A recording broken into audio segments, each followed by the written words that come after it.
같이 기도 드리도록 하겠습니다.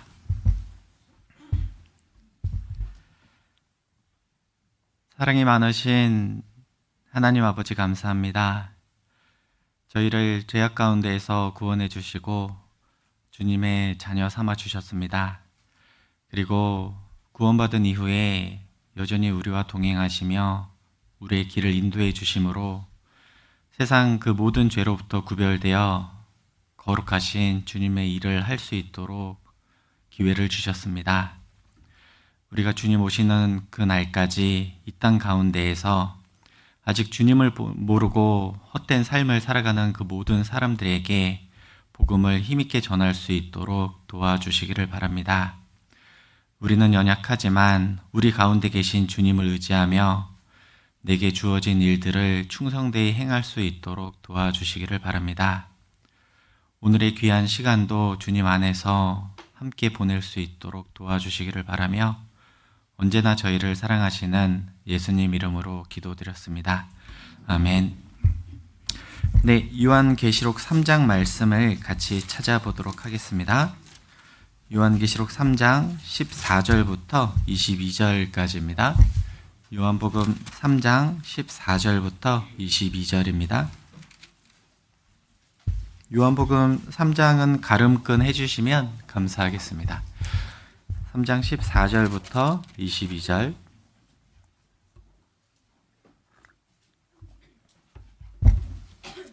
네, 같이 읽도록 하겠습니다.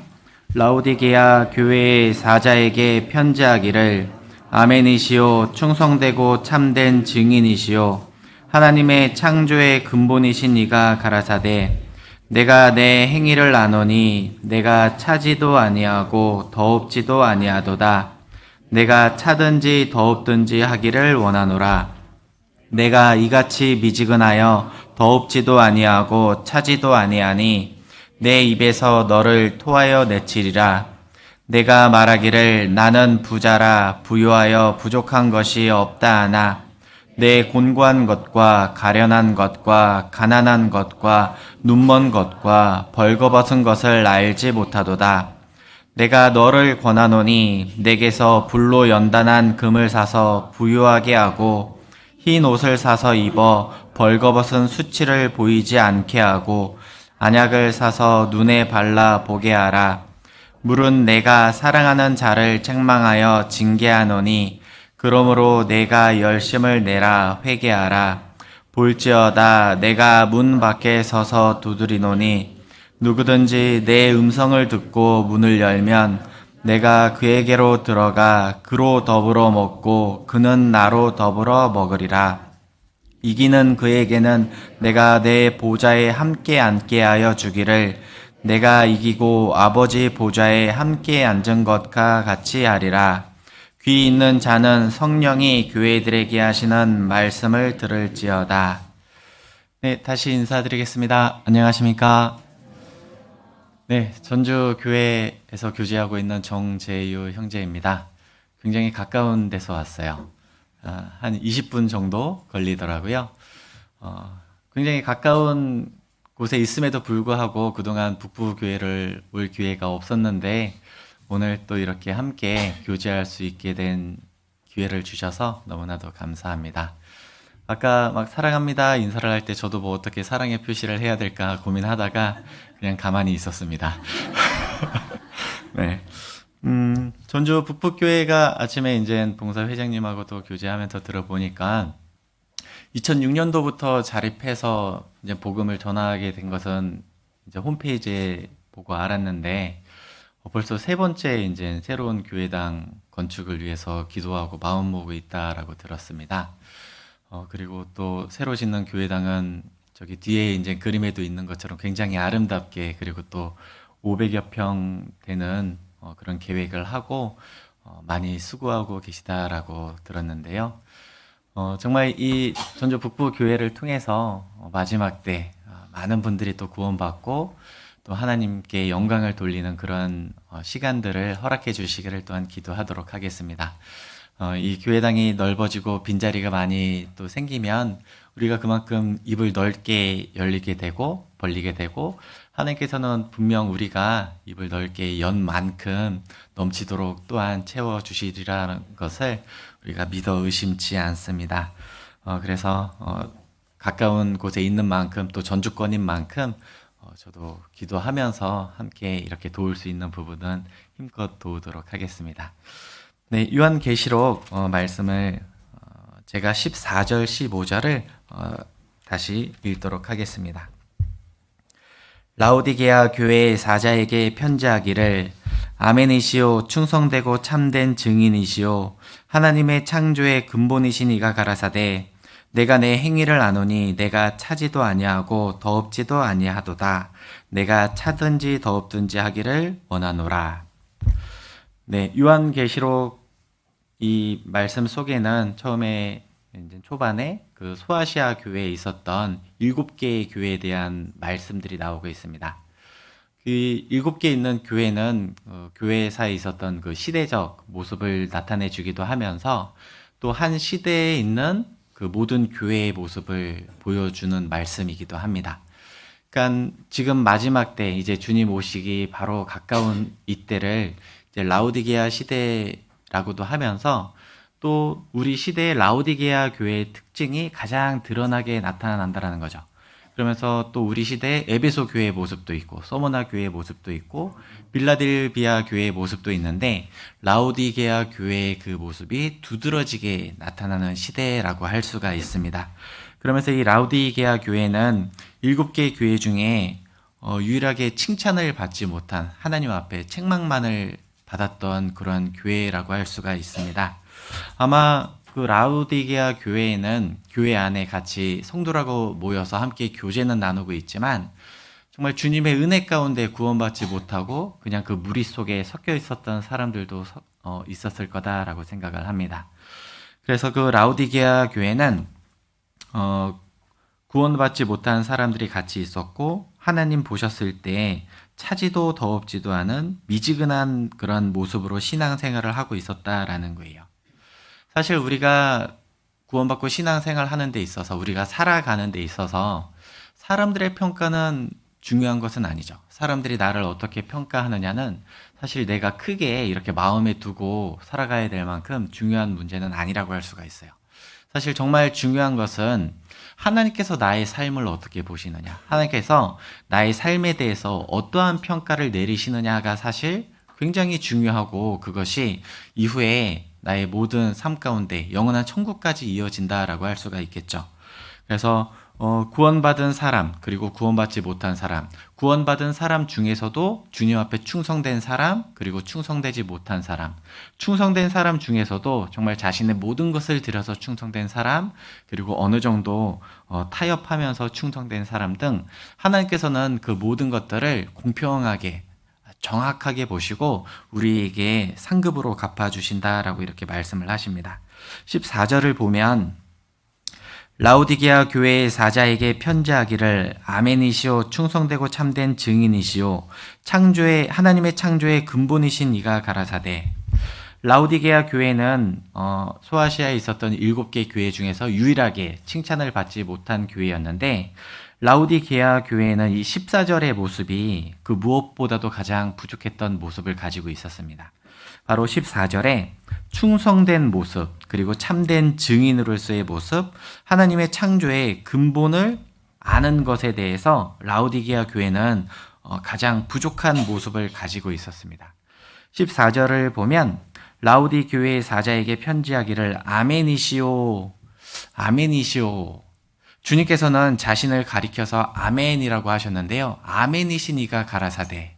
아멘이라는 것은 어떠한 말에 동의한다라는 의미를 가지고 있죠. 그래서 주님이 아멘시다라는 것은 주님께서 성부 하나님의 말씀을 그대로 받아들이고, 그리고 주신 그 말씀을 전적으로 받아들이고 동의하는 분이다라는 의미를 가지고 있습니다.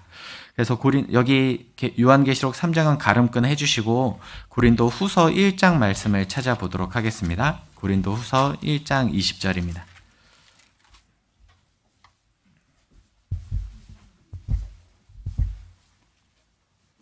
고린도후서 1장 20절입니다.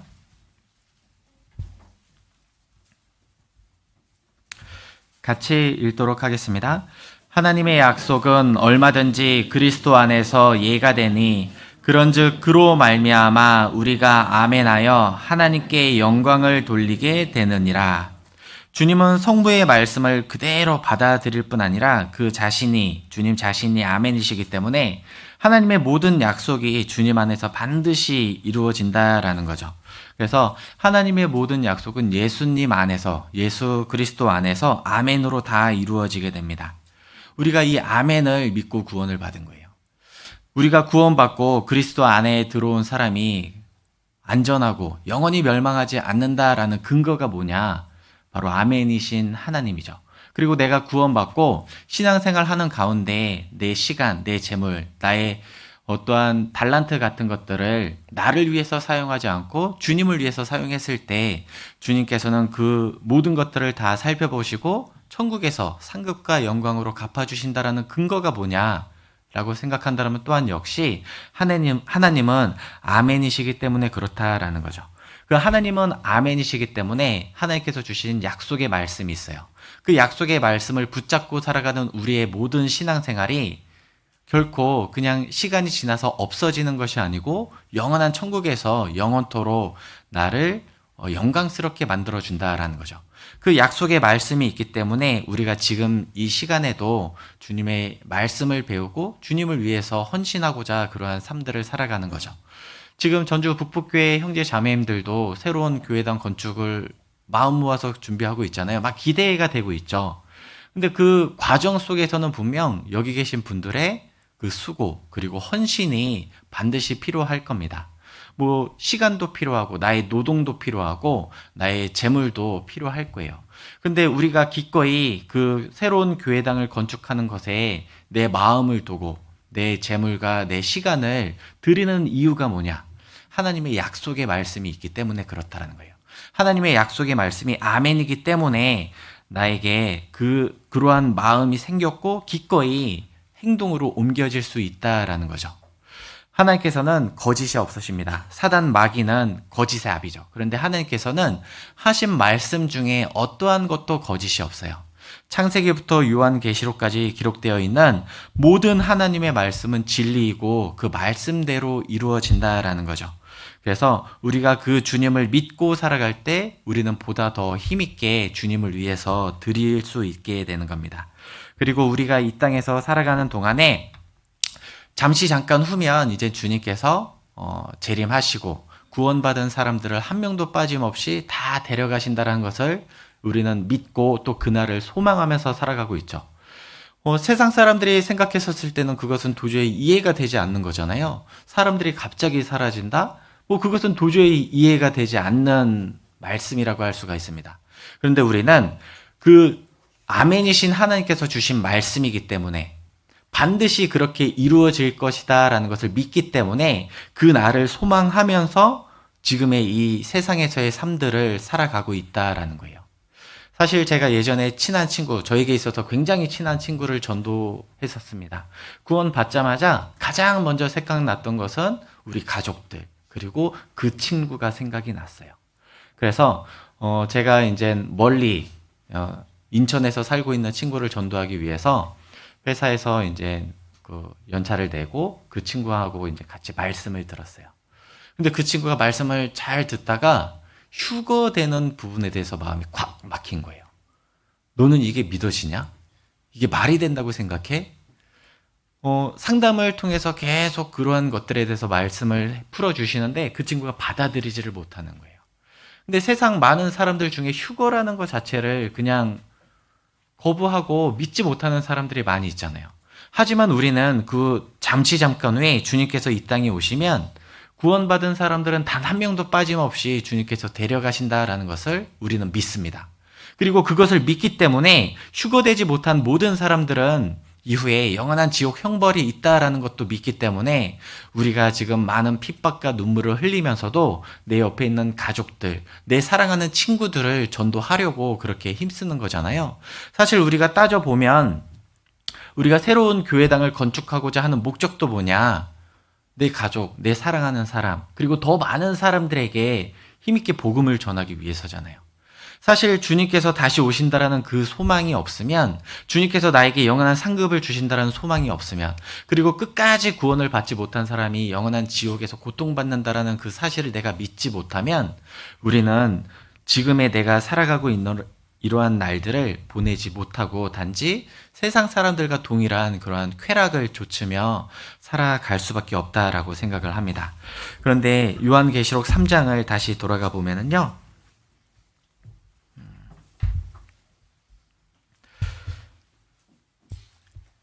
라오디게아 교회의 사자에게 편지하기를 아멘이시오. 이 라오디게아 성도들은 사실 삶의 모든 측면에서 주님의 말씀을 아멘으로 받아들여야 했습니다. 그런데 라오디게아 교회의 이 성도들은 지금의 자기들이 누리고 있는 자기 생활에, 자기 만족에 빠져서 모든 약속의 근본이시면서 그 모든 약속을 이루시는 하나님께 나아가는 것, 그 하나님의 약속의 말씀을 붙잡고 살아가는 것에 소홀히 했다라는 거예요. 사실 우리에게 주어져 있는 영원한 운명은 주님께서 아멘이시냐 아멘이 아니냐에 따라 달려있죠. 주님께서 아멘이시라면 그 주신 모든 말씀은 다 그거대로 이루어질 거예요. 그리고 만약에 주님이 아멘이 아니시라면 주님께서 하신 말씀들이 이루어지는 것도 있겠지만 이루어지지 않는 많은 것들이 있겠죠. 그러니까 우리의 영원한 운명은 주님께서 아멘이시냐 아니냐에 달려있다라는 겁니다. 너무나도 놀랍게 하나님은 지금까지 성경 말씀에 주신 그 어떠한 말씀도 거짓은 없었고 참이었다라는 거예요. 진리였었다라는 거죠. 사단은 거짓의 아비, 모든 하는 것마다 다 거짓이었지만 하나님께서는 진리 그 자체이시기 때문에 우리에게 주신 그 모든 말씀들이 다 진리였고 사실이었고, 내가 기꺼이 그 주님의 말씀에 내 인생을 드리면서 내 인생을 걸면서 살 수 있을 만한 충분한 가치가 있다라는 것을 우리가 알 수가 있습니다. 마태복음 10장입니다. 마태복음 10장 42절입니다. 마태복음 10장 42절. 마태복음 10장 42절을 또 같이 읽도록 하겠습니다. 또 누구든지 제자의 이름으로 이 소자 중 하나에게 냉수 한 그릇이라도 주는 자는 내가 진실로 너희에게 이르노니 그 사람이 결탄코 상을 잃지 아니하리라 하시니라. 내가 이 말씀 또한 아멘으로 받아들인다라고 한다라면 너무나도 놀라운 말씀이죠. 하나님께서 이 소자 중 하나, 소자라는 것은 굉장히 작은, 그냥 체구가 작은 사람을 말씀하시는 게 아니잖아요. 내가 그렇게 귀히 여기지 않고, 다른 사람이 귀히 여기지 않고, 특별히 이렇게 생각하지 않는 그 작은 자에게 내가 큰 일을 한 것도 아니에요. 그냥 냉수 한 그릇이라도 주는 자. 사람들이 그렇게 신경 쓰지 않고 귀하게 여기지 않는 사람에게 냉수 한 그릇 주는 거 사실 뭐 누구한테 자랑할 만한 일도 아니잖아요. 근데 그러한 일조차도 하나님께서는 결탄코 잃지 않는다. 무엇을? 상을 잃지 않는다라고 말씀을 하셨어요. 이 말씀을 생각한다라면 내 삶 가운데서 내가 하는 그 모든 것들을 주님은 머리털을 세시는 것처럼 내 모든 삶들을 살펴보신다는 거죠. 살펴보시는 이유가 뭐냐? 책망하시려고가 아니죠. 상 주시려고. 지극히 작은 일을 하더라도 주님께서는 그것을 아시고 그것에 넘치는 상으로 갚아주시려고 우리를 바라보신다는 거예요. 사실 우리가 이 말씀 하나만 붙잡고 있어도 나의 삶은 분명히 달라질 겁니다. 지극히 작은 자에게 냉수 한 그릇 주는 것도 그 상이 있다라면, 그리고 그것을 절대 잃지 않는다라면 내가 지금 교회를 위해서 기도하는 거, 그리고 내 이뤄진 그 불신자를 위해서 기도하는 가운데 그 권하는 말 한마디를 했을 때도 하나님께서는 그것을 잃지 않는다는 거죠.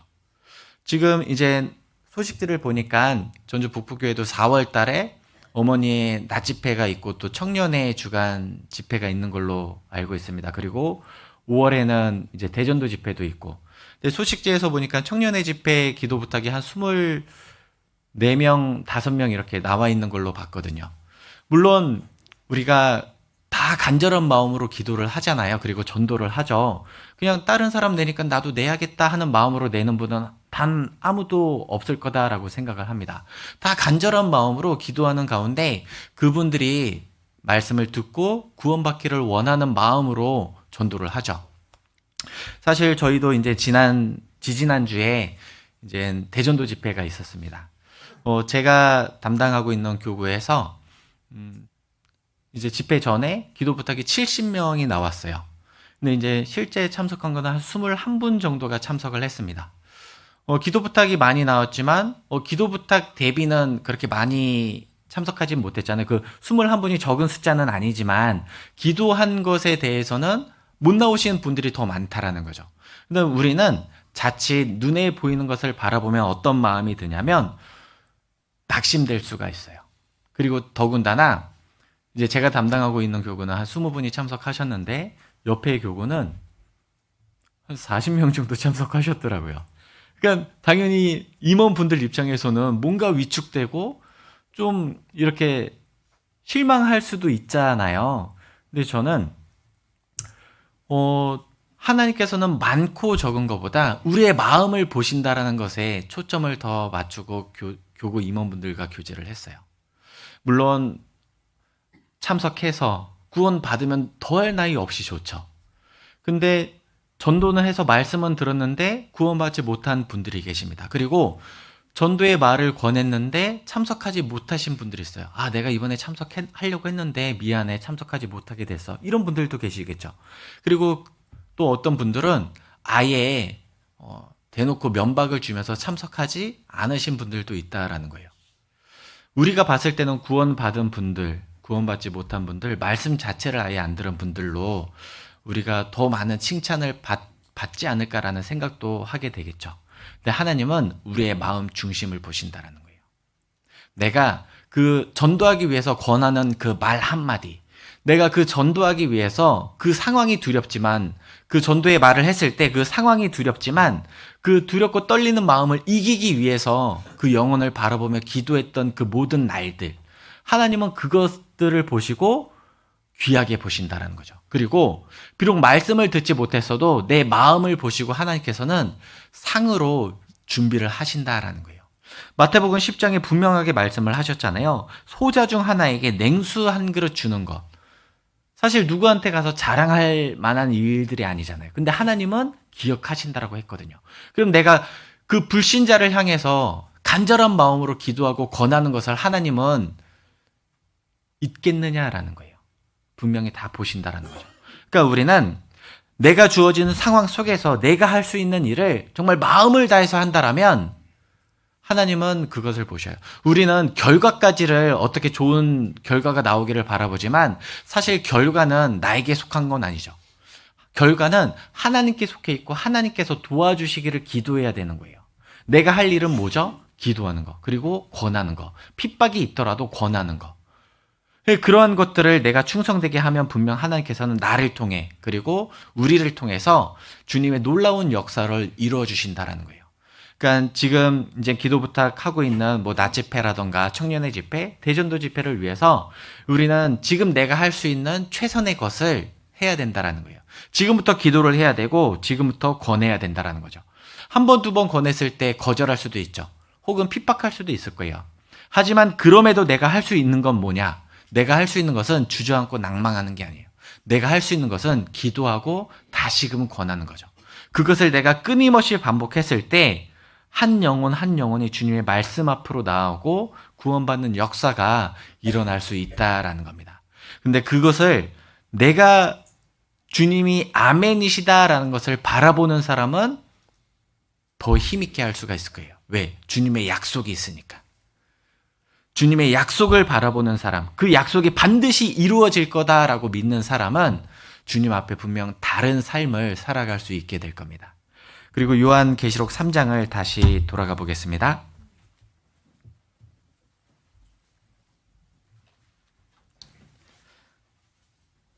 라오디게아 교회 사자에게 편지하기를 아멘이시오, 충성되고 참된 증인이시오.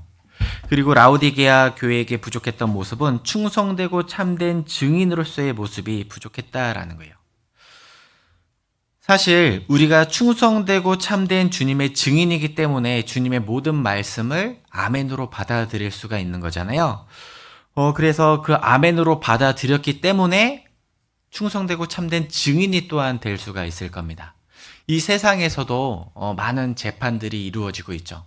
뭐 피의자와 피해자 그 간에 누가 저 잘못을 했고 잘잘못이 있는지 많은 재판을 합니다. 근데 그 재판에 있어서 필요한 것이 바로 증거와 증인이 필요하죠. 재판에서 누가 이기느냐를 이렇게 살펴보면 목소리 큰 사람이 이기는 게 아니고 증거가 확실한 사람, 그리고 증인의 확실한 증거가 있는 사람, 그 사람이 재판에서 이기는 거잖아요. 근데 물론 이 세상에는 잘못된 증인도 있어요. 그리고 잘못된 증거도 있죠. 그래서 재판이 정말 진실은 따로 있지만 잘못되게 판결이 나오는 경우도 있다라는 거예요. 그런데 하나님께서는 거짓이 없으신 참된 분이시죠. 진리 그 자체이신 분이시죠. 그리고 하나님은 모든 것을 아시는 분이셔요. 전지하신 분이라는 거예요. 그래서 하나님의 재판에는 어떠한 것도 잘못된 재판이 있을 수가 없죠. 불의한 재판이 있을 수가 없어요. 모든 것이 하나님의 그 공평한 공의로서 선과 악이 나눠지고 선과 악 중에서도 그 행한 대로 하나님께서는 갚으시는 분이다라는 거예요.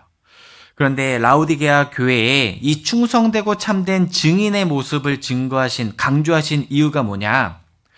라우디게아 교회 성도들이 하나님께서 자신을 부르신 목적을 잊고 살았기 때문에 이 모습을 강조하신 거죠. 누가복음 24장입니다. 누가복음 24장 47절에서 48절입니다.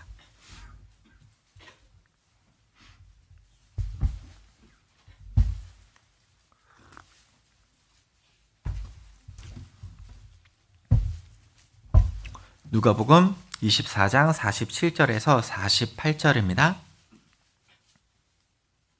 제가 읽겠습니다.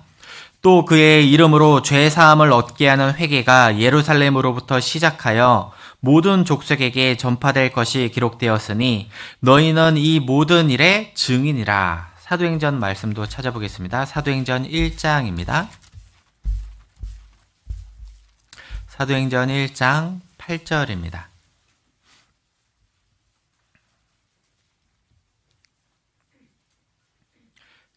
같이 읽겠습니다. 오직 성령이 너희에게 임하시면 너희가 권능을 받고 예루살렘과 온 유대와 사마리아와 땅끝까지 이르러 내 증인이 되리라 하시니라. 오늘날 구원받은 모든 그리스도인들은 하나님의 증인이죠. 충성되고 참된 증인으로서 내가 부름을 받았습니다. 그런데 이 라우디게아 교회의 성도들은 하나님의 충성되고 참된 증인으로서의 삶을 살지 못했던 거예요.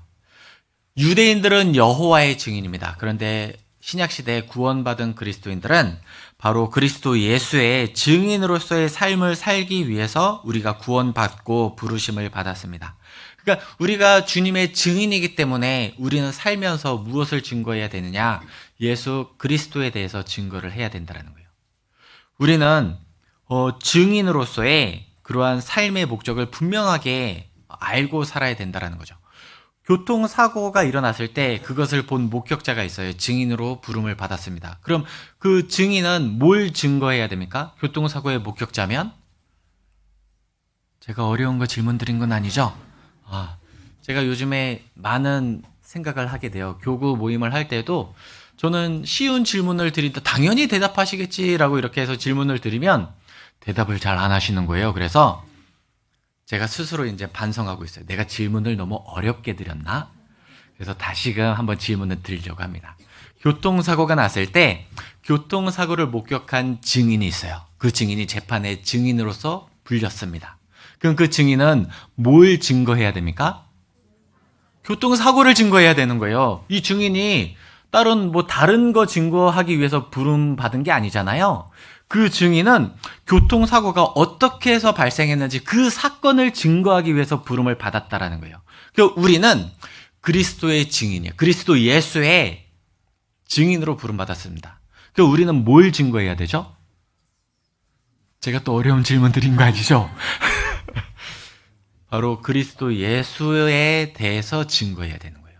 주님께서 어떠한 분이신지, 주님께서 나를 위해서 어떠한 일을 하셨는지, 그리고 주님께서 나에게 주신 그 약속이 무엇인지를 우리는 증거하는 삶을 살아야 된다는 거죠.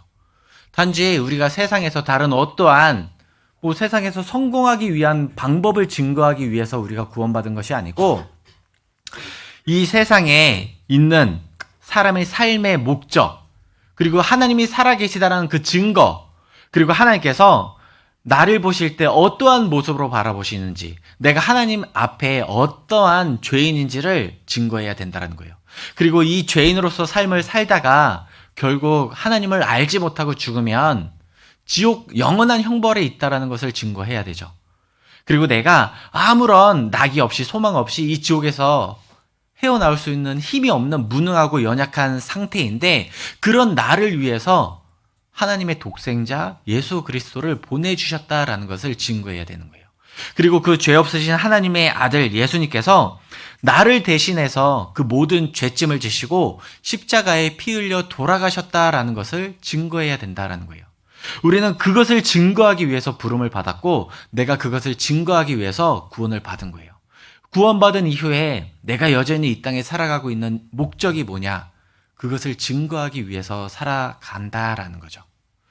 만약 내가 구원받고 이 땅을 쭉 살아가는데 증인으로서의 삶을 살지 않아요. 그럼 하나님 보실 때 나는 아무런 가치 없는 삶을 살아가는 거예요. 분명 하나님께서 주신 그 무엇보다도 소중한 가치 있는 일이 있는데, 일이 있음에도 불구하고, 내가 해야 될 일이 있음에도 불구하고 하지 않고 구원받지 못한 그런 짐승과 같은 삶을 살아가고 있는 사람들과 동일하다라는 거죠.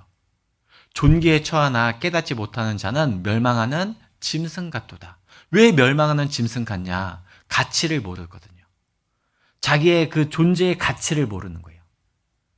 구원받지 못한 사람은 그냥 이 세상 살다 쾌락 추구하면서 살다가 죽으면 끝이라고 여기면서 살아가는 거예요. 진정한 가치를 모르죠. 그러니까 멸망하는 짐승과 같아요. 예수님께서는 말씀하실 거예요. 가룟 유다에게 말씀하신 것처럼 저는 차라리 나지 아니하는 것이 저에게 더 좋았을 뻔하였다라고 말씀을 하실 겁니다. 구원받지 못한 인생은 다 그렇다는 거죠. 근데 자칫 잘못하면 구원받은 우리가, 분명 존귀한 우리가, 크신 하나님의 일을 맡은 우리가 가치 없는 일을 하면서 그 가치 없는 일에 시간을 다 쏟고 살아갈 수도 있다라는 거예요. 우리가 지금 4월부터 집회가 있죠? 5월에도 집회가 있잖아요. 그럼 지금 우리의 마음은 어디에 가 있어야 됩니까? 집회에 가 있어야죠. 우리의 마음은 집회에 가 있어야 돼요. 그리고 내 주변에 아직 구원받지 못한 영혼들에게 가 있어야 돼요. 그 영혼을 위해서 내가 지금 무엇을 할 수 있을까를 마음에 둬야 돼요. 내가 혹 직장인이고 학생이잖아요. 직장에서 열심히 일을 하는 건 당연할 거예요. 학생으로서 공부해야 되는 건 당연할 겁니다. 그런데 직장인으로서, 학생으로서 내가 해야 될 일은 하지만 근본적으로 내 마음 중심에서는 일을 하면서도 어떻게 하면 전도할 수 있을까? 공부하면서도 어떻게 하면 내 친구들에게 복음을 전할 수 있을까? 그것을 생각해야 된다라는 거죠. 우리는 분명 하루하루의 날들 가운데 분명 사람들과 관계를 맺으면서 살아가기 때문에 성실하게 내게 주어진 일들을 해야 돼요. 당연히 그건 내가 해야 될 일들이죠. 그런데 그 마음 중심에서는 이뤄진 영혼에게 향해 있어야 된다는 거죠. 하나님께서 나에게 지금 이 순간 내가 어떠한 일을 하기를 원하실까? 하나님이라면 내가 지금 어디에 있기를 원하실까? 내가 지금 어떠한 일을 하기를 원하실까? 그것이 내 삶의 가장 중요한 문제여야 되고 내 삶의 우선순위가 돼야 된다는 거예요. 근데 구원받고 나서 여전히 내 안에는 육신의 소욕이 있죠. 그 말씀대로 살아가기 싫어하는 내 육신의 소욕, 그냥 편안함을 추구하고자 하는 마음이 있다라는 거예요. 내 육신을 이기고 주님의 그 말씀대로 살아가기 위해서는 내 힘으로는 안 되고 하나님의 도우심이 있어야 돼요. 다시 말해서 성령의 충만함을 받아야 내가 그러한 삶을 살아갈 수 있다라는 겁니다. 사도행전 1장 8절을 보면 오직 성령이 너희에게 임하시면 너희가 권능을 받고 예루살렘과 온 유대와 사마리아와 땅끝까지 이르러 내 증인이 되리라 하시니라. 분명 예루살렘과 온 유대와 사마리아와 땅끝까지 점점 본인이 있는 곳에서 넓어지고 있죠. 증인으로서의 삶을 살아야 되는 그 지경이 넓어지고 있다라는 거예요. 그런데 그 전에 해야 될 것이 있죠. 성령이 임하시고 성령의 권능을 받아야 되는 거예요. 구원받은 우리에게 성령이 오셨어요. 근데 우리가 성령 충만한 그 성령의 권능을 받으면 우리가 예루살렘과 유대와 사마리아와 땅끝까지 이르러서 그리스도의 증인으로서의 삶을 살 수 있게 되는 거예요. 처음에는 내 가족, 그리고 내 친구, 내 직장, 그리고 내 이웃, 나와 특별한 관계에 있지 않았던 사람들까지 점점 내 지경을 넓혀서 전도할 수 있게 된다는 거죠. 근데 우선 먼저 되어야 되는 게 뭐죠? 성령의 권능을 받아야 되는 거예요. 그 성령의 권능을 받기 위해서 우리가 계속 모이기를 힘쓰는 거죠. 말씀을 듣고 교제하고 서로 봉사하는 가운데 모이기를 힘쓰면서 주님께서 나에게 주시는 그 성령의 충만을 받게 된다라는 거예요. 이게 순서가 바뀌면 안 되죠. 내가 먼저 이렇게 무언가를 하려고 하면 안 된다라는 거예요. 먼저는 주님께로부터 받고 주님께서 주신 것에 힘 입어서 우리가 일을 하는 거예요. 우리가 다른 사람에게 사랑을 줄 때에도 먼저는 내가 주님의 사랑을 받아야 되죠. 주님의 사랑을 먼저 풍성하게 받은 사람이 비로소 그 사랑으로 다른 사람에게 줄 수가 있어요. 내 잔이 넘치나이다 라는 것처럼 주님께서 나에게 내 마음의 잔에 넘치도록 사랑을 부어주셔요. 그 잔이 넘쳤을 때 넘치는 만큼 주변 사람들에게 줄 수가 있죠. 만일 내 마음에 잔이 있는데 내 마음의 잔이 아직 사랑으로 채워지지 않았어요. 그럼 다른 사람에게 줄 수가 있습니까? 줄 수가 없어요.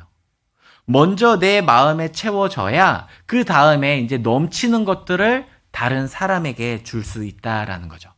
그럼 신앙생활에서 내가 먼저 주님의 사랑, 주님의 그 권능, 성령의 권능을 넘치도록 받은 사람이 더 힘있게 주님을 위해서 살아갈 수가 있습니다. 그리고 주님 안에서 주님께서 주시는 것을 풍성히 이렇게 받은 사람은 주님을 증거하는 삶을 살아야 돼요. 사도행전 1장 8절에 성령의 권능을 받고, 그러니까 받은 사람으로서는 땅끝까지 이르러 주님을 증거하는 증인으로서의 삶을 살아야 됩니다. 받았다라면 요구하시는 게 있는 거예요. 받았다라면 증인으로서의 삶을 살기를 원하시는 거죠. 주님은 주지 않고 없는 것을 달라라고 요구하시는 분이 아니라는 거예요. 먼저는 풍성하게 주시고 받았으니까 주님을 위해서 살아가라라고 요구를 하시는 겁니다. 합당한 거죠. 주지도 않고 달라라고 하시는 분이 아니라는 거예요. 그래서 복음에 합당하게 생활하라라고 말씀을 하셨어요. 복음에 합당한 생활. 사실 그 복음에 합당한 생활이라는 말씀이 굉장히 우리가 쉽게 여길 수 있는 부분은 아니죠. 합당하다라는 것은 양팔저울 생각하시면 돼요. 양팔저울. 그 양팔저울 아시죠? 이렇게 한쪽에 그 가치를 측정하고자 하는 물건을 달아놓고 반대쪽에 추를 이렇게 계속 달아서 이게 수평을 이루는 만큼 보는 게 바로 양팔저울이잖아요. 복음에 합당하게 생활하라라고 하신 말씀이 반대쪽에 복음이 있는 거예요. 내가 받은 복음이 있어요. 구원이 있어요. 그것에 합당하다라는 것은 치우치지 않고 균형을 맞추는 삶을 살아라라고 요구하시는 거죠. 내가 받은 주님의 은혜에 합당하게 살아가기 위해서 내가 온만과 전심 전력을 다해서 주님을 위해서 살 것을 말씀하시는 거예요. 근데 그러한 삶은 내가 먼저 주님께 성령이 임하시고 성령의 권능을 받아야 그러한 삶을 살 수가 있습니다. 그러한 성령의 권능을 받은 사람은 내 말과 행동으로 그리스도의 증거, 증인으로서의 삶을 살 수가 있어요. 교통사고 목격자는 교통사고에 대해서 증거하는 것처럼 주님의 은혜를 받은 사람은 주님의 은혜를 증거하는 겁니다. 근데 그것이 단지 내 말로만이 아니고 내 행동, 말보다 먼저 내 행동이 그 사람에게 전도가 되는 거예요. 내가 누군가를 전도하고자 한다면 내가 말은 하겠죠. 근데 그 말만 했을 때 말씀 앞으로 나오는 사람은 사실 많지 않아요. 말을 했을 때 그 사람은 그 다음에 보는 게 뭐냐면 내 행동을 봐요. 내 변화된 모습을 봅니다. 내가 구원받았다, 정말 여기에 진리가 있다, 생명이 있다라고 말은 하는데 삶의 변화가 없어요. 똑같아요. 뭐 구원받기 전이나 후나 똑같은 모습으로 살아가요. 그러면 내가 아무리 강권하고 권해도 듣지 않을 거예요. 왜? 말은 전해졌지만 행동이 없거든요. 그런데 내가 말을 잘하지 못해도, 그냥 앞에서 눈물만 흔들리고 아무런 말을 못해도 내 삶이 변화된 게 있고 정말 그전과는 확연하게 다른 무언가가 있다라면 그 모습을 보고 말씀 앞으로 나오게 될 겁니다. 그래서 우리가 전도한다라고 하는 것은 사실 말에 없어서 내 행동이 나아가는 거예요. 베드로후서에 보면 대답할 말을 항상 예비하되 온유와 두려움으로 하고라고 말씀을 하셨죠.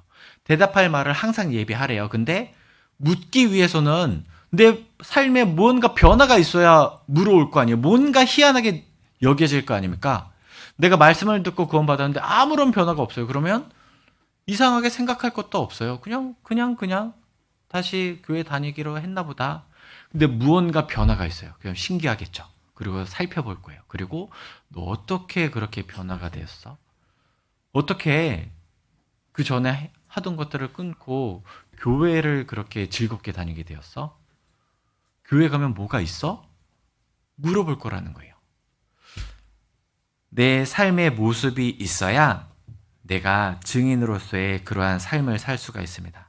그래서 오늘날 많은 사람들이 구원받은 그리스도인들의 삶의 모습을 보고 빛 대신 주님께로 나아올 수 있게 해야 되는 거예요. 우리는 세상에 비치면서 소금이죠. 우리는 밝혀야 돼요. 어두운 세상을 밝혀야 돼요. 그리고 우리는 소금이죠. 소금이 있는 이유는 음식의 맛을 짜게 하기 위해서 있는 거죠. 근데 소금이 그냥 들어간다고 음식이 짜지진 않잖아요. 소금이 녹아야 비로소 그 음식의 짠맛을 내는 것처럼 내가 세상에 녹아야 세상에 짠맛을 낼 수가 있는 거예요. 짠 맛이 없는 소금은 소금으로서의 가치가 없습니다. 그리스도인이 내가 주님의 말씀 앞에 무릎 꿇고 그 전에 내 모든 생각과 고집과 그런 것들이 녹아져 완전히 꺾어져야 세상에 소금으로서의 역할을 할 수 있다라는 거죠. 다시 말해서 내가 완전히 내 자아를 주님의 말씀 앞에 녹아내야 다른 사람 전도하는 거예요. 전도할 때 말씀 듣자라고 하면 금방금방 안 오죠. 뭐 말씀 듣자라고 했을 때 그냥 옵니까? 그렇지 않아요. 정말 비위 맞추고 막 속상한 거 있어서 막 이렇게 올라와도 꾹꾹꾹꾹 참고 겉으로는 웃는 표정 지으면서 그래 그 속으로 막 눈물 짓고 막 그런 날들이 많잖아요. 그래, 그러한 날들이 내가 녹아지는 거예요. 그 날들이 내가 그 전도하는 사람으로 인해서 눈물 흘린 그 날들이 녹아지는 날들이라는 거예요. 의미 없는 날들이 아니라는 거죠. 가치 없는 게 아니라는 거예요. 혹 이번에 물론 우리는 말씀을 듣게 하기 위해서 전도하지만 듣지 못할 수도 있겠죠. 그때 나는 마음이 굉장히 슬플 수도 있잖아요. 눈물 흘릴 수도 있겠죠. 근데 그 시간이 의미 없는 날들은 아니라는 거예요. 우리는 또 하면 돼요. 계속 전도하면 되거든요. 구원 받을 때까지 나는 전도하면 되는 거예요. 결국 나의 목적은 그 영혼이 구원받는 거니까 구원 받으면 되는 거잖아요. 그 중간 과정 속에서 상심하고 낙심할 필요가 없다라는 거예요. 중간 과정 속에서 내가 힘들고 눈물 날 때는 그 아멘이신 주님께서 주신 말씀을 붙잡으면 된다라는 거죠. 우리는 내가 포기하지만 않는다라면 그 영혼 구원 받는다라는 거예요. 주님께서 약속해 주셨으니까. 우리는 그 약속의 말씀을 붙잡으면서 주님을 증거하는 삶을 살아야 됩니다. 요한복음 3장입니다. 요한복음 3장 11절입니다.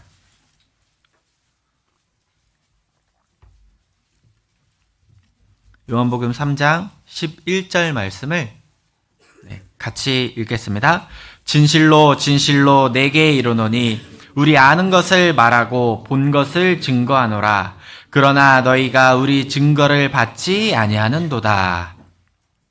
사도행전 4장 19절 20절에는 베드로와 요한이 대답하여 가로되 하나님 앞에서 너희 말 듣는 것이 하나님 말씀 듣는 것보다 옳은가 판단하라. 우리는 보고 들은 것을 말하지 아니할 수 없다 하니. 우리는 보고 들은 것을 말하지 아니할 수 없다. 아니할 수 없다. 부정의 부정은 강한 긍정이죠. 우리는 보고 들은 것을 말해야 된다라는 거예요. 그래서 요한복음 3장 11절에서도 우리는 아는 것을 말하고 본 것을 증거하느니라. 아는 걸 말하는 거예요. 내가 모르는 걸 말하는 게 아니죠. 내가 분명하게 성경 말씀 속에서 알게 된 걸 말하는 거고, 성경을 통해서 너무나도 확실하게 본 것을 증거하는 거예요.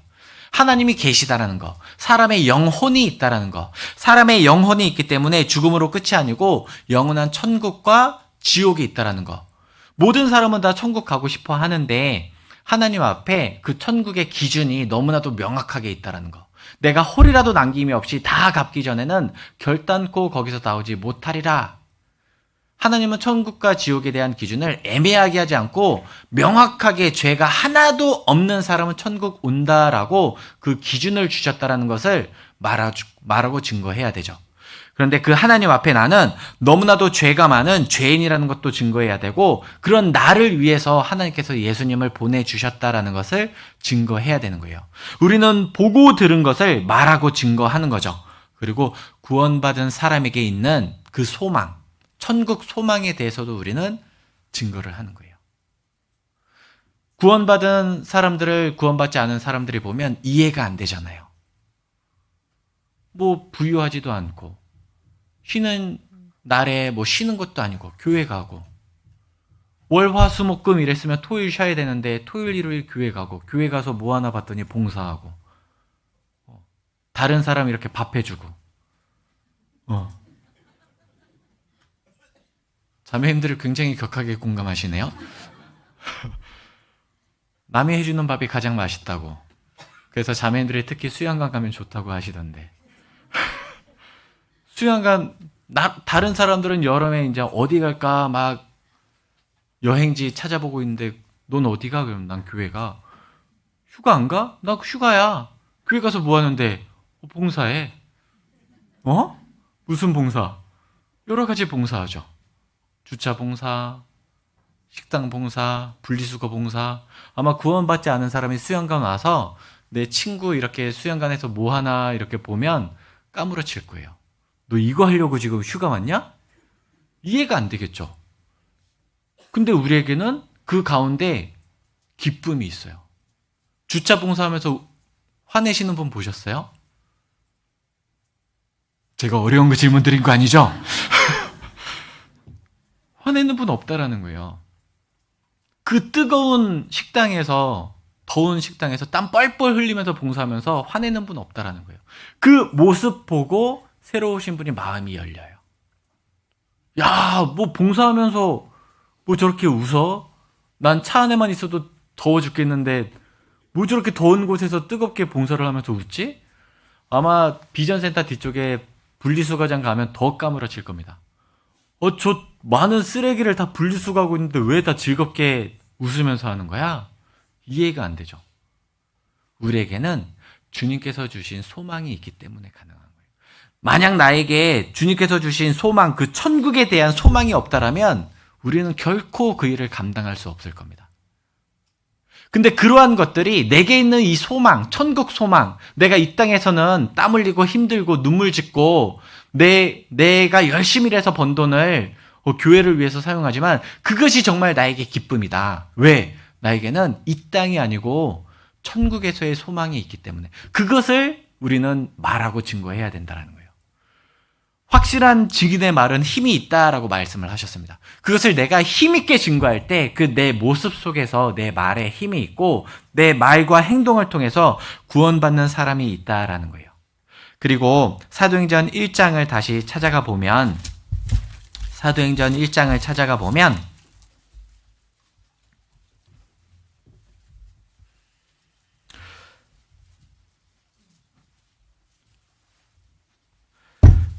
(1장 8절입니다) 오직 성령이 너희에게 임하시면 너희가 권능을 받고 예루살렘과 온 유대와 사마리아와 땅끝까지 이르러 내 증인이 되리라 하시니라.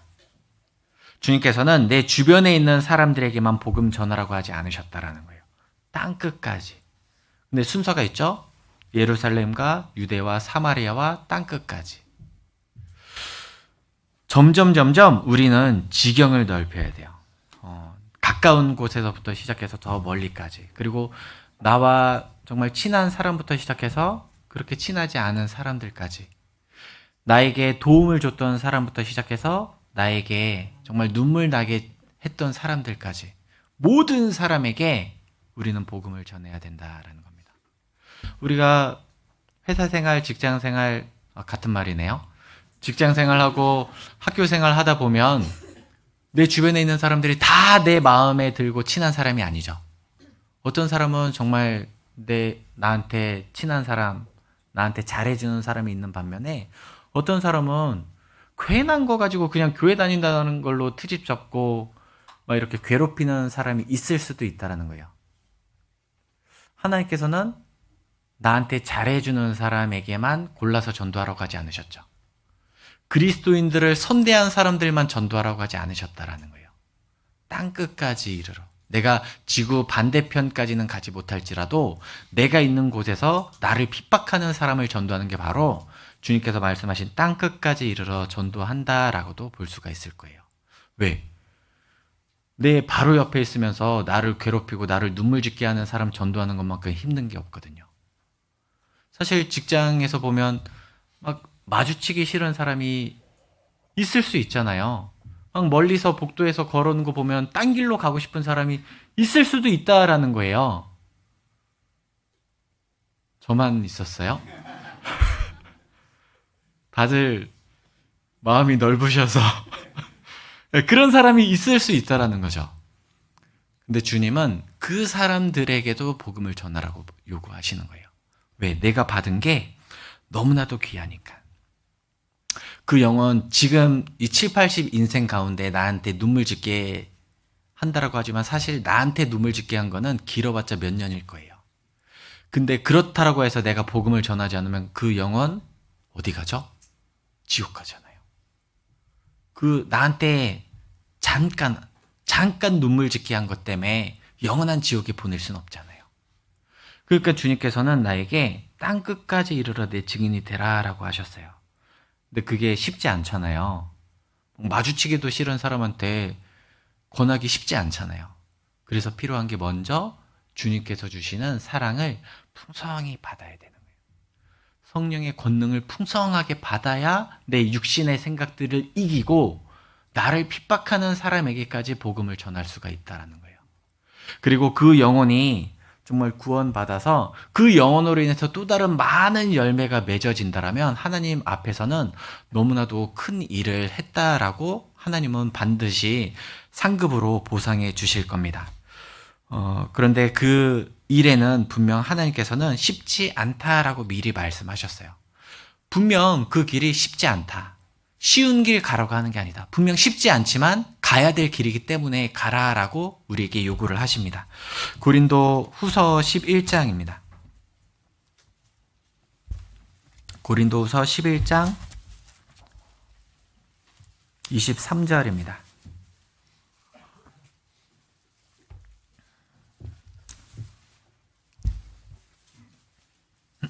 11장 23절부터 27절까지 23절부터 27절까지 같이 읽겠습니다. 저희가 그리스도의 일꾼이냐 정신없는 말을 하거니와 나도 더욱 그러하도다. 내가 수고를 넘치도록 하고 옥에 갇히기도 더 많이 하고 매도 수없이 맞고 여러 번 죽을 뻔하였으니 유대인들의 40에 하나 감한 매를 5번 맞았으며 3번 태장으로 맞고 1번 돌로 맞고 3번 파선하는데 일주야를 기품에서 지냈으며 여러 번 여행에 강의 위험과 강도의 위험과 동족의 위험과 이방인의 위험과 시내의 위험과 광야의 위험과 바다의 위험과 거짓 형제 중의 위험을 당하고 또 수고하며 애쓰고 여러 번 자지 못하고 줄이며 목마르고 여러 번 굶고 춥고 헐벗었노라. 고난이 있었죠. 사도 바울은 굉장히 많은 고난을 받았습니다. 그 고난이 있었음에도 불구하고 주님의 복음 증거하는 일을 멈추지 않았어요. 내가 로마에 가면 죽는다라는 것을 알면서도 복음을 전하기 위해서 갔습니다.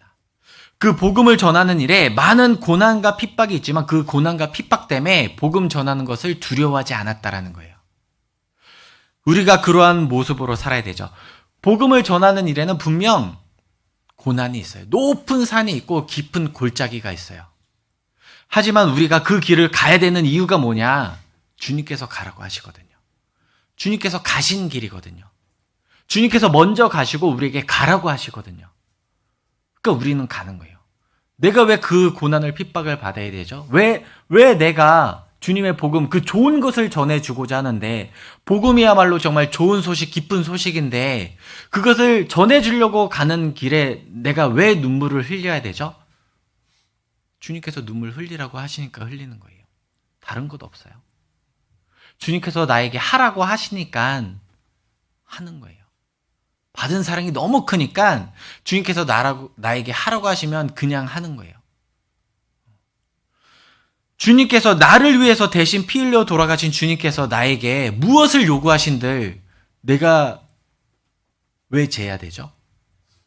주님께서 하라고 하시면 그냥 하면 되죠. 신앙생활은 어려운 건 아니죠. 복잡한 건 아니죠. 근데 신앙생활이 어려운 건 내 생각이 들어가면 어려워요. 주님께서는 그냥 심플하게 말씀을 해주셨는데 그걸 내가 심플하게 받아들이지 못하고 복잡하게 생각하니까 신앙생활이 어려워요. 나는 주님께서 있으라고 하는 곳에, 나에게 하라고 하신 것에, 나에게 가라고 하는 곳에 그냥 가면 되는 거예요. 내가 하는 건 그냥 순종하는 거죠. 주님께서는 나를 통해 주님의 역사를 보여주셔요. 주님께서는 나에게 놀라운 역사, 그리고 그 길에 고난만 있는 게 아니에요. 고난 속에 기쁨을 주셔요. 고난 속에 상급과 영광의 면류관을 보여주셔요. 그걸 바라보니까 내가 이겨낼 수가 있어요. 누가 신앙생활을 잘 할 수 있을까? 주님께서 주신 약속의 말씀을 바로 앞에 있는 것처럼 바라보는 사람들. 약속이 너무 멀게 느껴지면 지금 나에게 있는 고난이 더 커 보이겠죠. 그런데 주님께서 내게 주신 약속이 커 보이면, 바로 앞에 있는 것처럼 커 보이면 나에게 지금 주어져 있는 고난과 어려움들이 작아질 거예요. 분명 내 고난의 크기, 당시로서는 나에게 너무나도 큰 거다라고 여겨질 겁니다. 물론 그게 작은 건 아닐 거예요.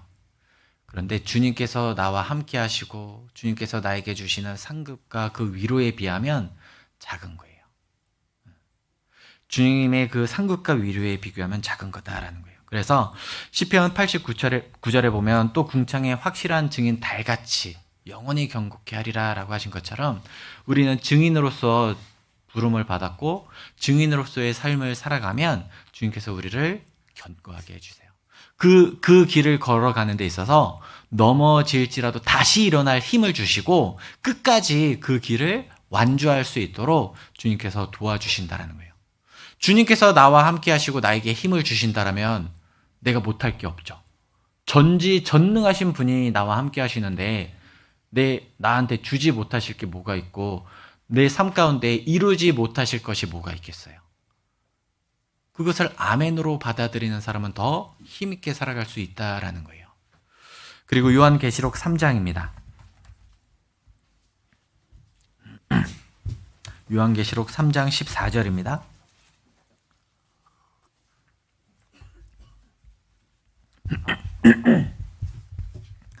라오디게아 교회의 사자에게 편지하기를 아멘이시오 충성되고 참된 증인이시오 하나님의 창조의 근본이신 이가 가라사대. 여기 보면 창조의 근본이신 이가 가라사대. 주님 자신이 창조의 근본이다라고 말씀하신 이유는 이 라오디게아 교회의 성도들이 근본을 잊고 살았기 때문에 지금 이 말씀 속에서 강조하신 겁니다. 우리가 신앙생활을 바르게 하기 위해서는 우선순위를 명확하게 하는 게 필요합니다. 주님이 어떠한 분이신지 그것을 분명하게 알 필요가 있는 거예요. 분명 구원받은 그리스도인들 중에는 주님을 나의 아버지만큼만 생각해도 내 삶의 모습이 달라질 수 있는 분들이 많이 계실 거예요. 주님을 내 직장 상사만큼 생각하더라도 그 삶의 모습이 바뀔 분들이 아마 많이 계실 겁니다. 저도 이제 직장 생활 하다 보니까 이제 상사가 있잖아요. 저는 이제 사장님까지는 직접 대면해서 만나보지는 못했어요. 그 사장님을 내가 만난다고 생각해보지 못했습니다. 하지만 임원분들과는 이렇게 회의도 하고 차도 마시고 그런 시간이 있었어요. 근데 그 앞에서 그냥 함부로 행동하지 않거든요. 조심하고 어떠한 질문에 대답을 할 때에도 한번 생각해서 내가 이 말을 해도 될까? 그런 것들을 생각하면서 조심조심 한다라는 거예요. 직장 상사이기 때문에 그렇죠. 세상에서도 위아래가 있는 것처럼 가정의 아버지, 직장의 상사처럼만 내가 주님을 생각해도 신앙생활에 바뀔 분들이 더 많을 거다라는 거예요. 사실 생각해보면 주님은 아버지와 직장 상사와 비교할 수 없는 분이죠. 그런데 내가 혹 주님이 어떠한 분인지를 잊고 그냥 직장 상사만큼도 아버지만큼도 여기지 못하게 그런 대우할 경우가 있다라는 거예요. 분명 그런 부분에서 우선 순위가 바뀌게 되면 힘 있는 신앙생활을 하기 힘들겠죠. 그러니까 내가 힘 있는 신앙생활을 하기 위해서는 먼저 근본과 우선순위를 확실하게 할 필요가 있다라는 거예요. 왜 라우디 교회 성도들의 삶이 차지도 않고 더웁지도 않고 미지근했을까? 모든 것의 근본, 창조의 근본이신 하나님을 잊고 있었던 거예요. 가장 높여야 될 주님에 대해서 잊고 살아가니까 신앙생활이 미지근하게 이도 저도 아닌 그러한 신앙생활을 하게 된 겁니다. 위아래가 없어지니까 주님이 얼마만큼 높으신 분인지를 모르고 살아가는 거예요. 우리가 주님을 정말 아버지보다 직장 상사보다 더 이렇게 앞세운다라면 우리는 달라질 거예요. 왜? 지금 우리 앞에 있는 이 성경이 하나님의 말씀이잖아요. 이 하나님의 말씀이 바로 하나님이잖아요. 태초에 말씀이 계시니라. 이 말씀이 하나님과 함께 계셨으니 이 말씀은 곧 하나님이시니라. 이 말씀은 곧 하나님이시니라. 지금 내가 들고 다니면서 읽고 있는 이 성경 말씀이 바로 하나님이고 하나님께서 나에게 주신 말씀이다라는 거예요. 그것만 내가 인식하고 그것을 정말 아멘으로 받아들인다라면 이 말씀 하나하나 내가 소홀히 그냥 넘길 수 없을 거예요. 너희는 내가 일러준 말로 깨끗하였으니 내 안에 거하라. 너희는 서로 사랑하라. 서로 섬겨라. 그러한 그 말씀들이 하나님께서 나에게 주신 말씀이다라는 것을 아는 사람은 절대 교회 떠나지 않습니다. 형제자매 절대 소홀히 여기지 않아요. 사랑하죠. 절대 함부로 대하지 않아요. 높이죠. 섬긴다라는 거예요. 하나님께서 주신 말씀이기 때문에 우리가 그 우선순위에 대해서 명확하게 한다라면 나의 신앙은 더 이렇게 진보하게 될 거고 하나님 앞에 더 가까이 나아가게 되는데 반대로 이 우선순위에 대해서 명확하게 하지 않으면 어떻게 될까요? 신앙생활을 점점 퇴보하게 될 거예요. 구원의 연수는 점점 시간이 지날수록 늘어가는데 나의 신앙은 제자리에 있든지 퇴보하면 안 되잖아요. 날마다 전진해야 되잖아요. 어제보다 오늘 나아야 되고 오늘보다 내일 나아야 되고 올해보다 내일 더 나아야 되잖아요. 우리가 연초에 하나님 앞에 다짐한 것들이 있어요. 이번에는 성경 어떻게 해야지? 이번엔 교제 어떻게 해야지? 분명 그런 목적들이 계획들이 있잖아요. 혹시 아직 계획을 세워놓지 않으신 분들은 회개하시고 지금이라도 목표를 한번 세워보시는 게 필요해요. 네. 그래서 내가 그러한 목표를 세웠는데 연말 됐을 때 그래도 뭔가 진부한 모습이 있어야 되잖아요. 물론 연말 되면 한 해를 돌이켜보면 잘한 것보다는 좀 아쉬웠던 거, 좀 좀 못했던 것, 순종하지 못했던 것들이 더 크게 생각은 나겠죠. 하지만 분명 연초보다 연말은 난 발전했어야 된다는 거예요. 성장했어야 된다는 거예요. 주님을 더 알고 주님의 말씀에 더 순종하고 주님의 말씀을 더 묵상할 수 있는 그러한 모습이 돼야 된다는 거죠. 내가 작년 한 해 수요 말씀을 100%다 참석하지 못했다라면 그거보다는 더 참석할 수 있는 모습이 돼야 되고, 내가 전도를 작년에 많이 못했다라면 그거보다는 올해 더 많이 해야 되는 거죠. 내가 그 전에는 성경 말씀을 1독을 못했다라면 올해는 1독해야 될 거고, 올해 1독했다라면 작년에 1독했다라면 올해는 1독보다 더 1독 플러스 뭐 신약 성경 뭐 이런 식으로 조금 더 점점 진보하는, 성장하는 그러한 모습이 돼야 된다는 거예요. 하나님께서는 분명 날마다 나에게 채워주시잖아요. 말씀을 채워주시고, 교제 가운데 위로해 주시고, 힘을 주시고, 봉사 가운데 교회를 더 알게 하시고, 하나님은 끊임없이 나에게 넘치도록 주시는데, 공급받았는데, 공급받았으면 자라는 건 당연하잖아요. 우리가 씨앗을 심었습니다. 물을 줬어요. 영양분을 줬어요. 그럼 이 씨는 어떻게 해야 돼요? 자라야 돼요. 싹이 나고 이삭이 되고 열매를 맺어야 되는 거예요. 하나님께서는 우리에게 물 주시고 거름 주시고 필요한 모든 것들을 주셔요. 그 우리는 어떻게 해야 됩니까? 자라가야 되는 거예요. 자라야 돼요. 싹이 나고 이삭이 되고 그 다음에 열매를 맺는 그러한 모습이 너무나도 당연하다라는 거죠. 근데 그러한 것들이 없다라면 우리는 무언가 잘못된 거예요. 시간이 지났는데 성장이 없다? 시간이 지났는데 여전히 동일하다?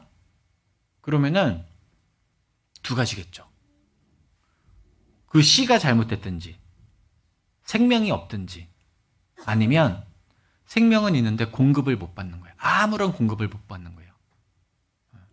그러니까 우리는 당연히 주님 안에서 먼저는 내가 구원을 받고, 또 구원을 받은 순간 그 창조의 근본이신, 내 삶의 모든 근본이신, 근본이라는 것은 내 삶의 가장 최우선순위가 되어야 된다는 거죠. 그분을 알고 그분께서 주시는 것을 공급받고 점점 자라는 모습이 되는 것이 너무나도 당연하다라는 겁니다. 요한계시록 3장입니다.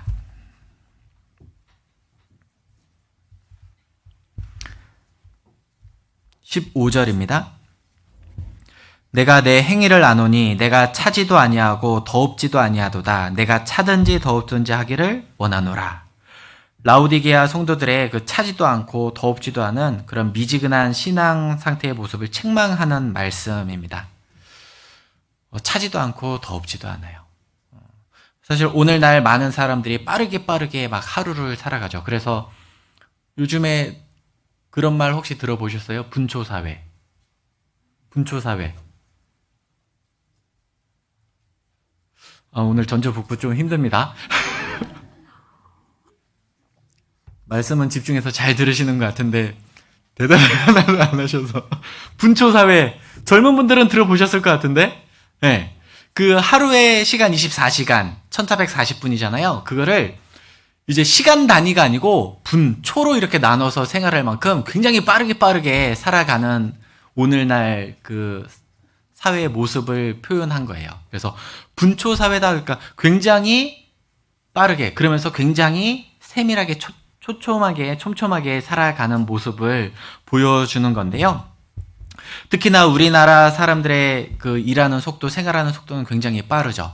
그래서 외국인들이 우리나라 근로자 왔을 때 다른 말은 몰라도 가장 먼저 알아듣는 게 빨리빨리 막 이 말은 알아듣는다고 하잖아요. 막 하도 막 일 시키면서 야 빨리 와 막 이러니까 가장 먼저 배우는 게 빨리 막 그런 거는 알아듣는다고 할 정도로 굉장히 빠르게 하루하루를 살아갑니다. 뭐 어떻게 해서든지 더 인정받고 더 많은 재산을 얻기 위해서, 그리고 그것을 더 많은 것을 누리기 위해서 빠르게 살아가고 있어요. 그런데 정말 중요한 주님을 아는 것에는 느리죠.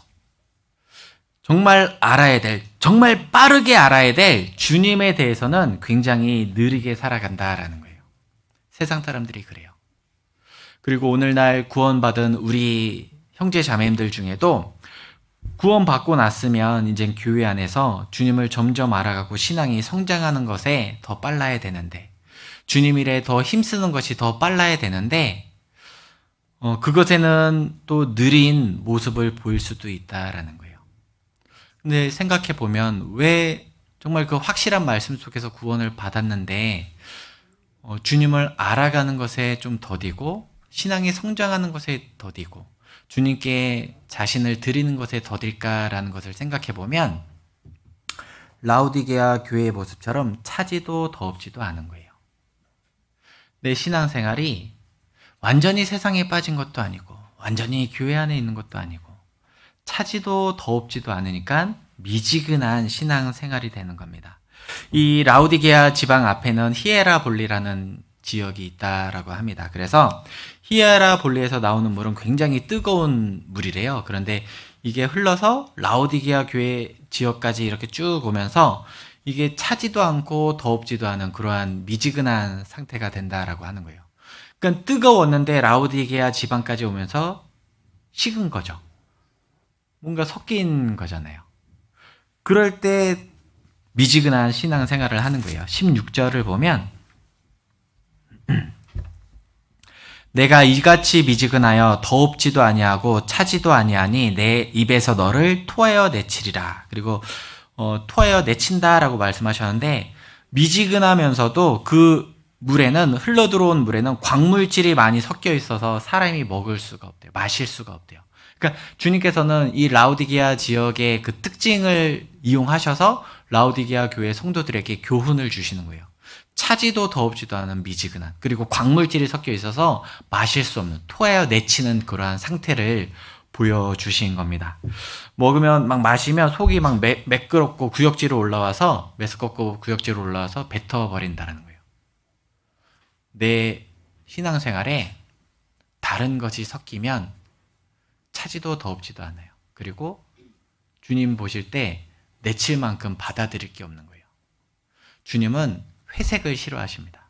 흰색과 검은색 중에 중간이 회색이잖아요. 회색을 싫어하셔요. 하나님은 아무것도 없는 혼돈하고 공허한 세상에 6일 동안 모든 것들을 창조하실 때에도 계속 그 역사를 보면 뭐죠? 나누는 거예요. 나누는 거. 빛과 어둠을 나누고 하늘과 땅을 나누고 바다와 물을 나누고 종류대로 만드시고 종류대로 자라게 하시고 하나님은 구별되어 나눌 때 좋았다라고 말씀을 하시는 거예요. 우리가 구원받고 나눌 때 하나님은 기뻐하시죠. 나뉘지 않고 섞여 있으면 미지근해요. 자라지 않아요. 토하여 내치는 거예요. 제가 최근에 이제 상담을 하신 분이 있었어요. 저희가 이제 이번 주 한 주간 상담식 소집회를 이제 목사님이 하셨거든요. 다른 목사님이. 근데 20여 년 전에 구원을 받은 분이 오신 거예요. 이제 형제님들과 좀 계속적인 연락은 했었기 때문에 상담실 소집회가 있다고 해서 오셨어요. 그래서 듣고 이제 저는 이제 다른 모임 끝나고 왔는데 10시쯤 왔는데 계속 다른 분하고 막 대화하다가 그분이 저를 보고 이제 전도실에 아무도 없어서 막 그냥 앞에서 대화하고 계셨는데 저 이제 딱 온 걸 보고 상담 좀 해달라고 해서 상담을 했습니다. 그분이 이제 자기가 받은 구원에 대해서는 확신을 갖고 계셔요. 근데 지금 가족들, 아내와 장모님과 아들 둘 같이 이렇게 해서 일반 다른 교회를 다니고 있는 20년 넘게 그러니까 교제에서 멀어지고 계속 그 교회를 다닌 거죠. 그러니까 이분이 교회 안에 있어야 되는 것도 알고 그 교회는 복음이 없는 것도 알아요. 여기 다녀봤자 뭐 5년 지나든 10년 지나든 구원받지 못한다라는 걸 알아요. 가족들이 굉장히 뭐 권사님이고 뭐 어머니 회장이고 막 열심히 살아가고 있지만 구원받지 못했다라는 걸 알아요. 근데 마음속에서 어떻게 해야 되죠? 그러길래 사실 답은 복잡한 게 아니잖아요. 교회에 와서 힘을 받고 그 힘으로 가족들과 전도해야 된다. 그 안에는 분명 가족들의 그 핍박이 있고 대적이 있을 거다. 하지만 그것을 내가 이겨낼 수 있게 먼저 말씀으로 공급받고 힘을 길러야 된다. 근데 이분이 막상 그 본인이 우리 교회에 옮겨서 나오는 것조차 약간 이제 좀 두려운 마음이 있는 거예요. 섞여 있는 상태에선 구원의 역사가 일어날 수 없죠. 나뉘고 구별되어 있어야 비로소 주님의 역사가 일어나는 거잖아요. 하나님은 거룩하신 분이시죠. 거룩이다라는 것은 쉽게 말하면 구별되어 있는 거잖아요. 뭐로부터 구별되어 있는 게 거룩이죠? 죄. 죄로부터 구별되어 있는 게 거룩인 거예요. 하나님은 거룩하신 분이셔요. 죄와 완전히 구별되어 있으셔요. 그리고 구원받은 우리에게 죄로부터 완전히 구별되길 원하셔요. 그 구별된 삶 가운데 하나님의 역사가 일어나는 거예요. 그래서 하나님께서는 15절에 너희가 차든지 더없든지 하기를 원한다라고 말씀을 하시는 거예요. 믿든지 안 믿든지 확실히 해라. 구원받았으면 교회 안에 있든지 세상으로 가든지 확실히 해라. 차지도 더없든지 미지근한 건 내가 토하여 내친다. 이 말씀을 하신 이유가 뭘까요? 진짜 하나님께서 하시고 싶은 말씀은 뭐예요? 차든지 더없든지 해라라고 하신 말씀은 진짜 둘 중에 하나 선택해라가 아니고 뜨거우라는 거예요. 교회 안에 있으라는 거예요. 구원받고 교회 안에 있으라는 거예요. 하나님께서는 사람이 하나님을 알고 그 근본 되신 하나님을 알고 구원받기를 원하셔요. 그리고 구원받았다라면 교회 안에 있기를 원하시는 거예요. 교회 안에서 자라나길 원하시는 거예요. 구별되길 원하시는 거예요. 그리고 그 사람을 통해서 또 다른 사람들을 구원받게 하기를 원하시는 겁니다. 그러면서 여기 17절을 보면 내가 말하기를 나는 부자라 부유하여 부족한 것이 없다 하나 내 곤고한 것과 가련한 것과 가난한 것과 눈먼 것과 벌거벗은 것을 알지 못하도다. 지금 라오디게아는 말하죠. 나는 부자라 부유하여 부족한 것이 없다. 라오디 교회가 자기들을 봤을 때 난 부자야, 난 부유해, 부족한 거 없어. 근데 주님은 뭐라고 하시죠? 내 곤고한 것과 가련한 것, 가난한 것, 눈먼 것, 벌거벗은 것. 그 바라보는 시선이 완전히 다르지 않아요? 나는 잘 살고 있어. 행복해, 좋아하는데 주님께서 보셨을 때는 아이고 불쌍해라. 여기 보면 곤고하니까 얼마나 불쌍해요. 가련하잖아요. 가난하잖아요. 눈 멀었어요. 보질 못해요. 벌거벗었어요. 온갖 부족한 게 다 있는데 모르는 거예요. 미지근한 신앙이면 몰라요. 내가 미지근하게 신앙생활을 하면 나 이 정도면 잘 살고 있는데 그래도 주일 말씀은 듣잖아. 내가 수요일은 못 들어도 주일은 듣네. 나 이 정도면 잘하고 있지. 주님께서 보셨을 때는 아이고 가련하고 곤고하고 부족하고 눈멀었고 벌거벗었고. 제가 처음에 말씀드렸죠. 사람들이 나를 어떻게 바라보느냐는 중요한 게 아니에요. 하나님께서 나를 어떻게 바라보시지? 내가 지금 이렇게 살아가고 있는데 하나님이라면 나를 어떻게 평가하실까? 칭찬하실까?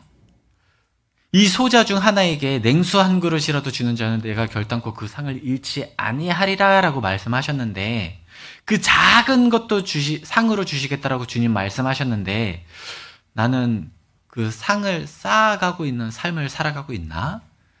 주님께서 나를 잘하였다 충성된 종아라고 말씀하실까? 어떻게 말씀하실까? 주님의 평가가 그 어떤 평가보다 중요하다라는 거예요.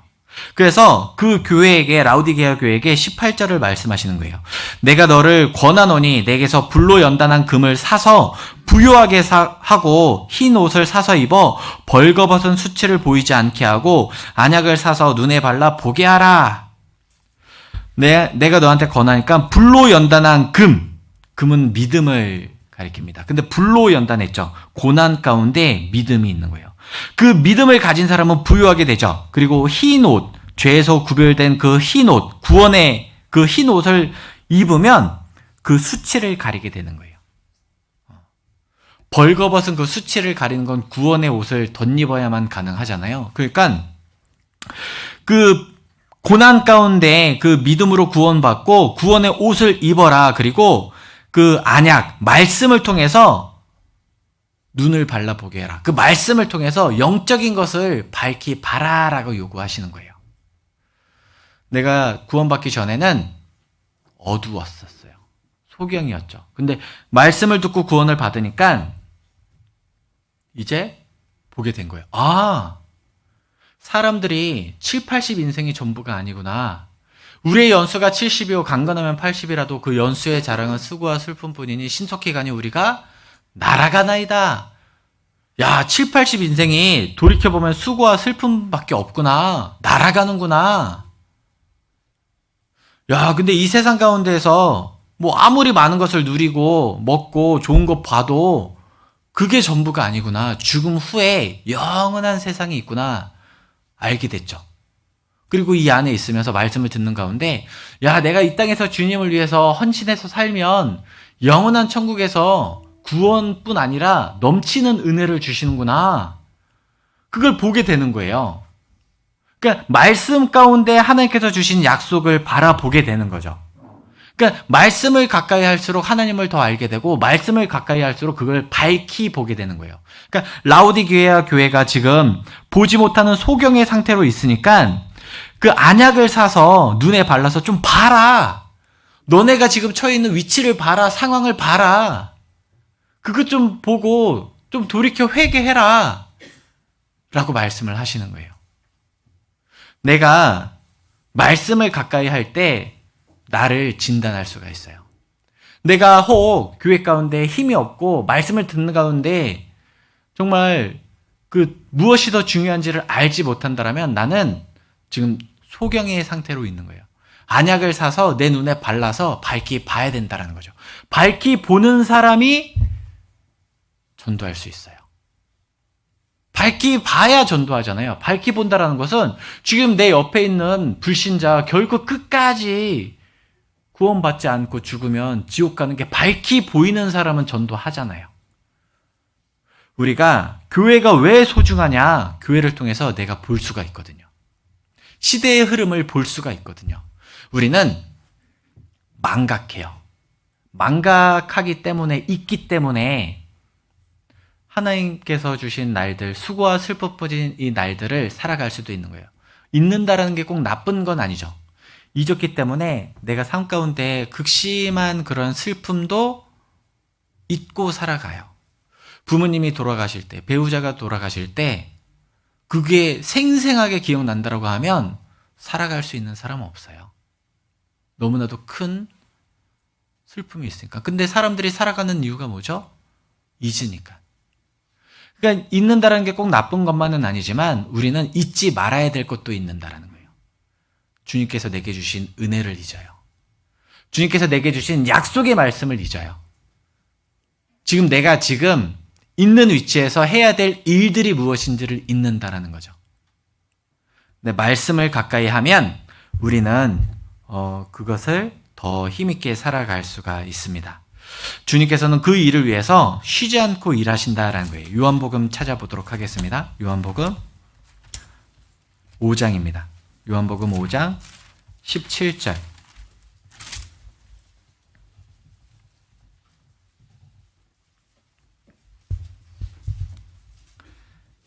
제가 읽겠습니다. 예수께서 저희에게 이르시되 내 아버지께서 이제까지 일하시니 나도 일한다 하시매. 마가복음 3장입니다. 마가복음 3장 20절, 20절, 21절입니다.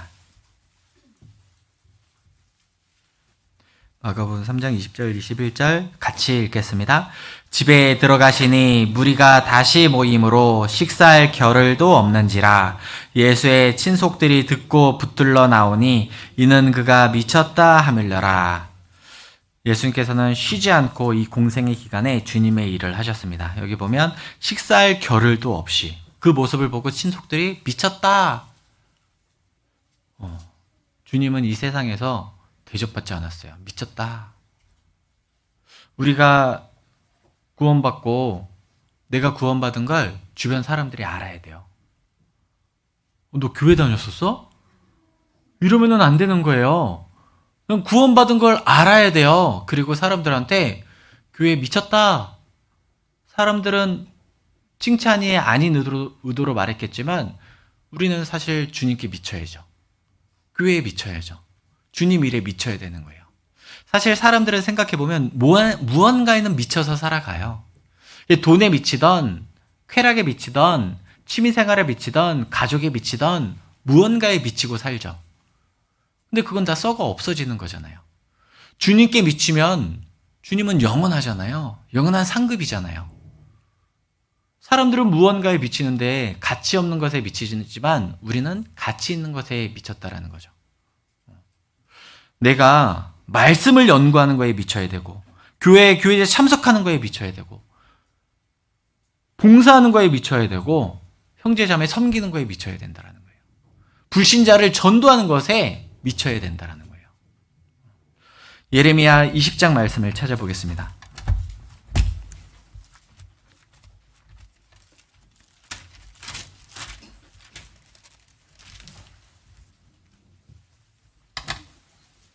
예레미야 20장 7절입니다. 예레미야 20장 7절 구약 1082페이지. 제가 읽겠습니다. 여호와여, 주께서 나를 권유하심으로 내가 그 권유를 받았사오며 주께서 나보다 강하사 이기셨으므로 내가 조롱거리가 되니 사람마다 종일토록 나를 조롱하나이다. 9절 같이 읽겠습니다. 내가 다시는 여호와를 선포하지 아니하며 그 이름으로 말하지 아니하리라 하면 나의 중심이 불붙는 것 같아서 골수에 사무치니 답답하여 견딜 수 없나이다. 이게 주님께 미친 거죠. 내가 이 복음을 전하지 않으면 난 답답해서 미칠 것 같은 거. 그 영혼을 생각하면 답답해서 미칠 것 같은 거. 그러한 마음으로 내가 살아간다라면 분명 나를 통해 놀라운 주님의 역사가 이루어질 거고 우리 전주 북북교회 형제 자매님들을 통해서 하나님께서 놀라운 역사를 이루실 겁니다. 지금 다음 달에 이제 낮 집회, 청년의 집회, 5월에 대전도 집회, 그리고 새로운 교회당 건축을 위해서 북북교회 형제 자매님들이 하셔야 될 일들이 굉장히 많잖아요. 물론 그 가운데는 헌금도 하고 내가 봉사도 하고 수고도 하고 눈물도 흘리고 막 그래야 될 겁니다. 근데 그 날들이 하나님의 상급이에요.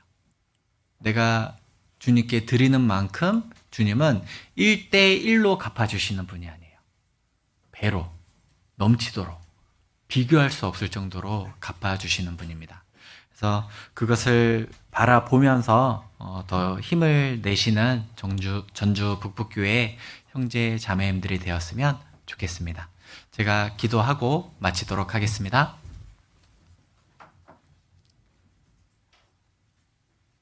하나님 아버지, 감사합니다. 저희를 구원해 주시고 교회를 주심으로 교회 안에서 말씀을 통해 주님을 더욱 깊이 알아갈 수 있도록 허락해 주셔서 감사합니다. 이 어두운 세상, 이 마지막 때에 우리 전주 북부교회 형제 자매님들을 통해서 하나님의 놀라운 역사를 이뤄주시기를 간절히 기도드립니다. 계획되고 있는 집회와 또 교회당 건축을 위해서 형제 자매님들이 마음 모으고 있습니다. 주님께서 그 모든 마음들을 일일이 살펴봐 주시고 또 하나님께서 필요한 모든 것들을 채워주시기를 기도드립니다. 북부교회 형제 자매님들이 모두가 동참함으로써 주님의 일에 참여할 수 있도록 그 상급을 모두 받을 수 있도록 주님 도와주시기를 바랍니다. 오늘 이후에 계획되어 있는 모든 일정 가운데에도 주님 함께하여 주시기를 바라며 언제나 저희를 사랑하시는 예수님 이름으로 기도드렸습니다. 아멘.